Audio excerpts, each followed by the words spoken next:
when it comes to NAEP testing, when it comes to college, when it comes to all those things, public schools by far outperform the private school space.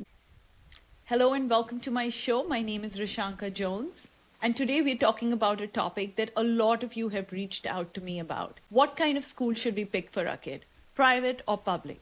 There's so much confusion on this topic. Some people think that the $50,000 price tag is a great investment for their children. And some people think that the vast resources that public schools provide is a great safety net. Today I have with me Dr. T. Jameson Brewer. Welcome, Dr. Jameson. Thanks for having me. All right, so Dr. Brewer, let's just jump right in. To start fair, because I don't want this podcast to favor one type versus the other. What is the superpower of a great public school?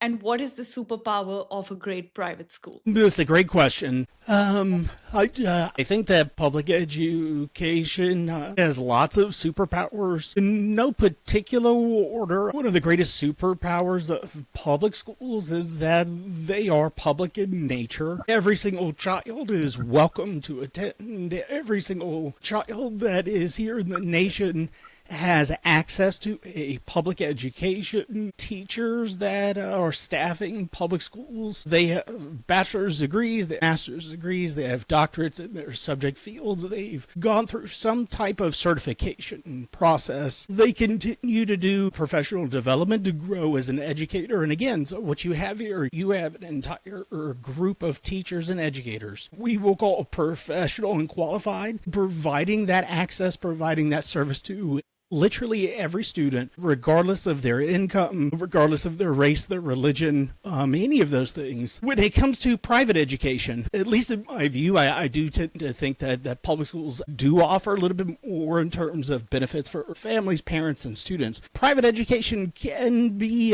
beneficial in terms of picking and choosing. Say that a student wants to focus on something specific like STEM. There are private schools that have that hyper focus on a particular topic, that particular field, and that could be beneficial. Both have their benefits, both have their setbacks, their downsides. But I do happen to come from a belief that the public education is the better in terms of what is offered.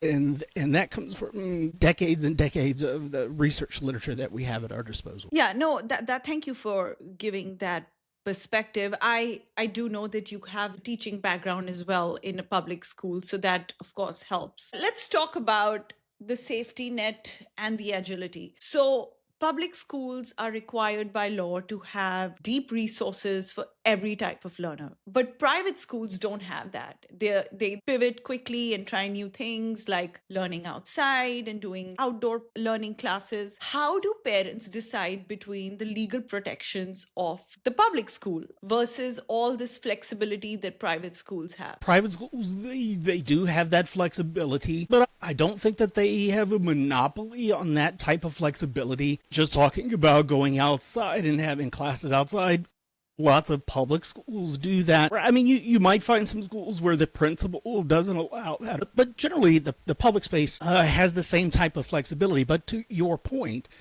if a parent, and I'm a parent of two school-age children as well, if I'm raising the question of am I going to send my child to a private school, generally I do have to answer some questions about what my student might lose as a result of that.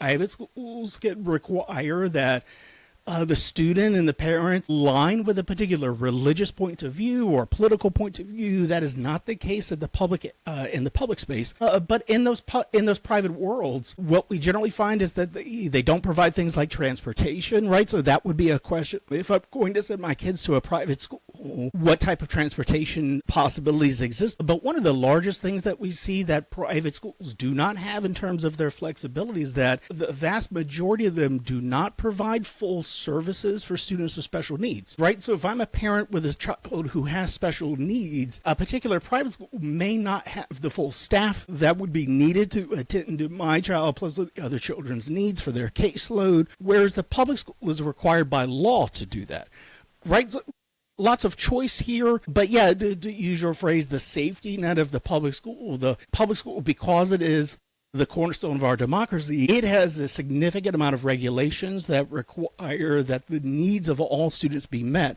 Whereas in the private space, they don't have those same obligations. It's a fantastic point because I just did a podcast on 504 NIE plans that the public school offers to children of, learning disabilities. I would argue there are certain private schools in the broader DC area that have specific programs for children with learning disabilities. Of course, they're very expensive. They come with a very high price tag. Thank you so much for that, perspective. Moving on to teachers' expertise. There's an assumption that private school would have better teachers, they're more qualified, have better certifications. But when I did my research, I found out that the public school system actually has a more rigorous process for hiring their teachers and making sure their teachers have the right certifications and have gone through that diligence. Private schools, on the other hand, can hire experts and they may or may not be certified. This is my biggest learning. Which one actually benefits the students more? Yeah, and so let me say about the private space. There are certainly teachers at private schools that they have a degree, they have a license, they have what we would consider to be traditional credentialing and training and all of that. But none of that, for the most part, are across the private landscape, that is not a requirement. So if you find a teacher in a private school that has a graduate degree, they have some type of degree, whether that is in the content area or in pedagogy or curriculum and instruction, that tends to be the exception to the rule. Whereas in the public space, to your point, because public schools are regulated as state and government extensions of the state as a collective of our society, we get to have an oversight on teacher credentialing, whereas in the private space we do not. So if I happen to run a private school and I'm the principal, I generally have the autonomy to hire any teacher that I want. That person could be somebody who never completed high school. This could be a person without a high school diploma who is teaching in the school. But because in the private space we don't have the same type of oversighted regulation as we do in the public space, that kind of activity is allowed. When it comes to producing academic outcomes, if we look at public schools versus private schools, and things like the NAEP test, SAT scores, college admittance, all of those things that we might measure successful education, generally speaking on the surface, private school students do outperform their public school counterparts. What we often fail to understand is that we attribute that difference in success, we attribute it to the treatment. Right, we see those metrics and say, well, private schools are better, or maybe the teachers at the private schools are better than their public school counterparts. But what we know is that the household income for most students who are attending private schools is exceptionally higher than their public school counterparts. So there have been studies that have done that simply, to move away from this apples to oranges comparison, just looking at the public school space, and looking at just the students who have similar socioeconomic status backgrounds as their private school counterparts, when it comes to NAEP testing, when it comes to college, when it comes to all those things, public schools by far outperform the private school space, right? So what all this tells us is that the difference in a student doing well in a private school is not necessarily, or it cannot be as readily explained by the fact that they went to a private school or the teachers that they have there, but it is usually far more explained by the fact that child comes from a more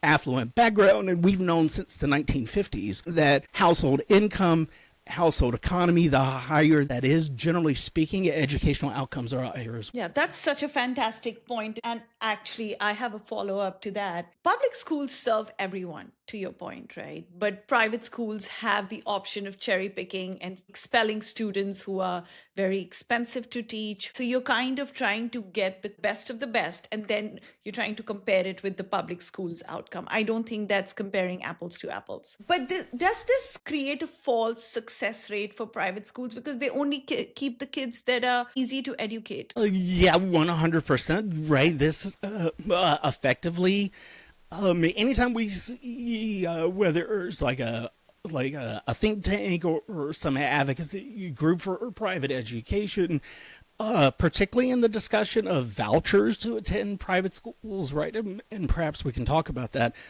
But yeah, a lot of this is a placing of the thumb on the scale. And the same thing goes for charter schools, which are a mix, right? It's a hybrid of the public school and the private school space. Technically, they are still public schools, but generally they have private oversight, private governance, right? So it's a blend of these two. What we see in the charter school space and the same in the private school space. To your point, if there's a particular student who is not testing well or is not behaving well, there are mechanisms in place at certainly at the private school, but even in the charter school, where those students could be pushed out, they could be counseled out, they could be removed from the school's roster, right, to make their outcomes, to make their behavior, to make whatever metric we're looking at. We can make it look better if we can pick and choose who we are counting in that process. Whereas in a public space, a public school, because no student can be turned away, right? And we should celebrate that, right? As a nation, we have said that our public schools are going to educate every single student, regardless of their race, their religion, their gender, any of those things, all of those.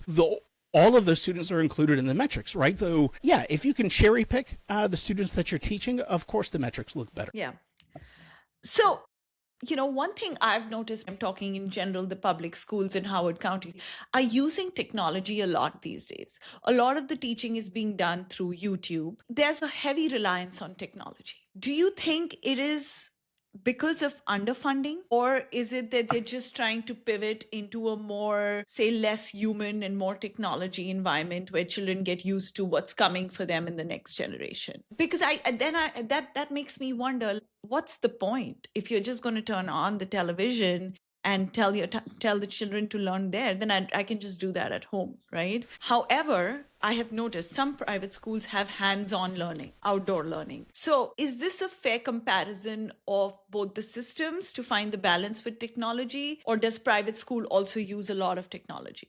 Yeah, to the latter point, there are definitely private schools that have embraced technology. I think I recently heard of one that is almost exclusively like adopting artificial intelligence, right? And also, let me pause here for a moment, right? To be very clear for your viewers and listeners, is that my critique of the private space is not to be understood as an across-the-board endorsement of everything that happens in the public space, right? Like public education, public schools. Me personally, I think we're seeing lots of studies come out really over just the last year of the detriment of a lot of screen time for students, particularly young students, that is likely detrimental to their cognitive growth, right? So public schools are not doing it perfectly, right? But also, generally speaking, the problems that we see in terms of technology adoption and technology over-reliance in public schools is we've also seen that in the private space. Yeah, I think that some of it might be some cost savings. I think some of it might be a lot of this expectation that because this technology exists, because things like artificial intelligence exist, that we have to adopt it. We have to bring it into the classroom space. I'm not currently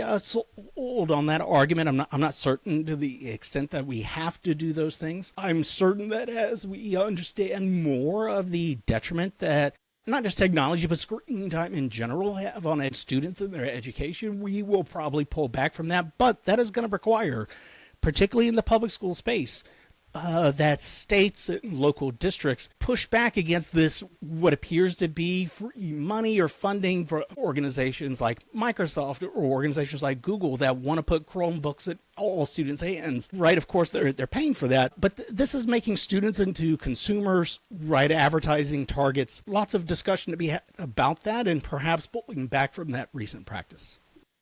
What I wonder is, in this situation, it's not even about funding, because you're kind of already paying the teacher to be in the classroom to teach a particular subject. So for example, if the teacher is doing ELA, she is in the classroom or he is in the classroom, but they're still turning on YouTube to teach what is a verb, what is an adjective. That is something that I just don't understand. Like, if you're there, just teach it. And you can, of course, use that as a supplement. If a child does not understand it from one person, then you turn on the video. So that's something that completely blows my mind. And I don't know why that happens, but something I'm not happy about. Yeah, I'm not happy about that either. My experience in teaching in K-12 currently as a professor, I teach future teachers to go into schools, and some of them go teach in the private school space. And it's not always the case, but generally that particular scenario that you described, for me, if I were the local school principal, that would signify to me that this teacher's lazy, right? There might be a conversation to be had there, but this is why it's so important, not only for parents to be involved and not understand what is happening in the classroom space, but specifically in the public school. As a parent, if there is a pedagogical practice that is happening in the public school that I just need more clarification on, perhaps I want to challenge a little bit whether, and even all the way up to curriculum and textbooks that are being used, because these are democratic institutions, parents and citizens, community members, they have avenues to express those views, right, to challenge those practices, to have those conversations. Whereas in the private space, if a parent says, listen, I don't like what Mr. Smith is doing, he just put on this YouTube video, the answer from the private school simply might be, well, then go somewhere else. Right? Because they don't have to do what they don't have to do because they're private in nature, whereas a public school has to be responsive, yes, to the principal, yes, to the local school board, but ultimately to the local citizens and parents. That makes sense. Moving on, the high tuition costs of private schools. Some of it is just, is it like a designer item where you're kind of paying for the status, the symbol, or does it actually provide that extra value? I do know that there's certain private schools that have like smaller classes. They have specialized facilities. You go to the school and you're just like, wow, because there's a pool, there's a tennis court, there's everything that you would pay for outside of a public school for your child to learn. How can a parent tell if the school is actually providing that extra value without being enamored by all the beautiful things in the private school? Because I know there are certain private schools that actually provide that extra value. Yeah, but generally my reaction to this is that like a lot of it is manufactured prestige, right? A particular private school charging $50,000 a year in tuition. Yes, some of them may be able to afford lower student to teacher ratios, which is a great thing. I want us as a nation to have a conversation about replicating that in the public space so that opportunity is available to all students. But often what we see, and particularly when states pass voucher laws that allow taxpayer dollars to help offset some of these tuition costs at the private school, what we see is the private school increases their tuition simply so that they can get some of that state subsidy money through the voucher. But usually for students who were already attending the private school, right? So this is public subsidizing the affluent. But when you get those really high sticker prices on tuition, generally what that signifies to me is that that particular school is trying to be very selective with who they allow in, specific to that family's socioeconomic status. If I can restrict, or if I can create the parameters where every single student who attends my school, that they come from a family that has a net worth in the millions, we already know that that student is likely to have high academic outcomes because of that background. What that then does is I can say, listen, our tuition is $50,000 a year. Look at how great our test scores are relative to other private schools and certainly relative to those public schools, right? And it becomes a self-fulfilling prophecy in the sense of charging that extra fee, right? It allows them to be self-selective because a lot of families will self-select out simply because they can't afford those extra costs, right? And so this is even further, this is cherry picking of the cherry picking. Yeah, that makes sense. Let's talk about the long-term impact. Everybody's ultimate goal is let's get into a good college, let's get a good job. I want to come back to the college bit, but let's focus on workforce right now.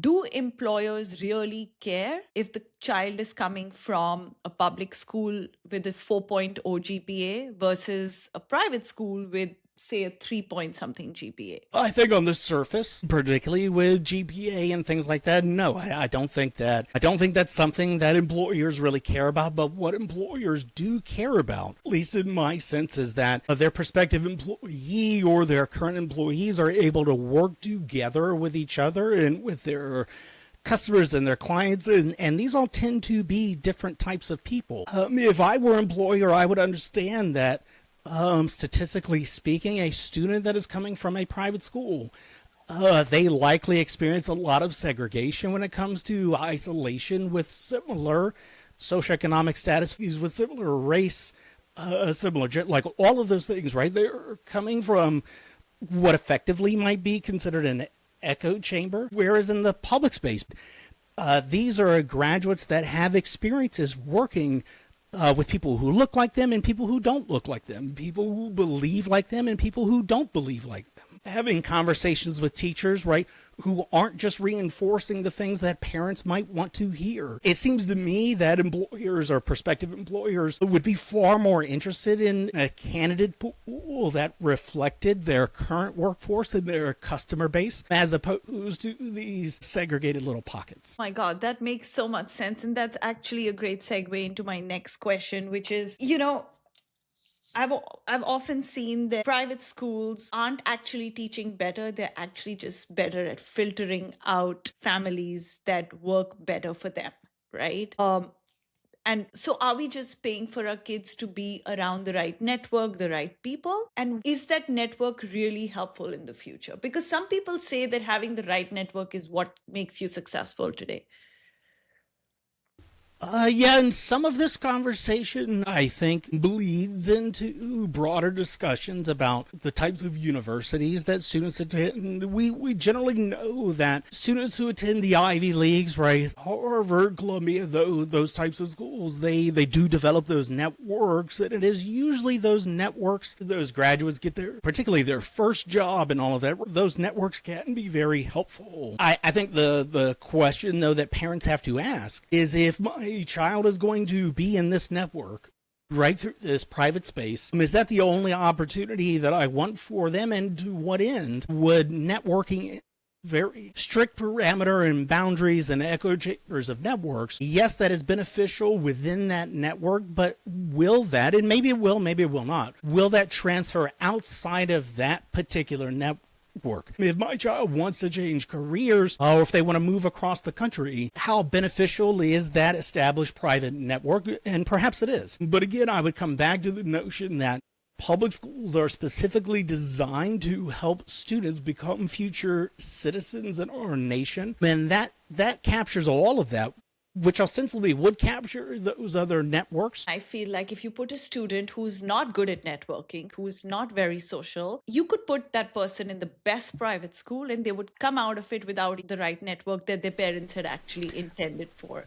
So I think it's so student and child specific, right? More than anything else, because I've seen it go both ways. You spoke about Ivy Leagues a little bit. Why are some private schools called Ivy League feeders? They basically advertise themselves as Ivy League feeders, and I think that is the number one driving point for so many parents. Does that actually work? Yes, it can, but again, I'm skeptical of any claim that a particular private school or a private school network has a monopoly on that process. What is far more likely in terms of explaining the phenomenon is simply that these parents are the types of parents who come from very affluent backgrounds and probably would not even need the private school connections anyway to get their child into these Ivy League spaces. Right, so again, I would flip the question or the focus on what the family household income looks like, as opposed to whether or not a particular private school or what type of services they're providing that would not otherwise be at the disposal of these families.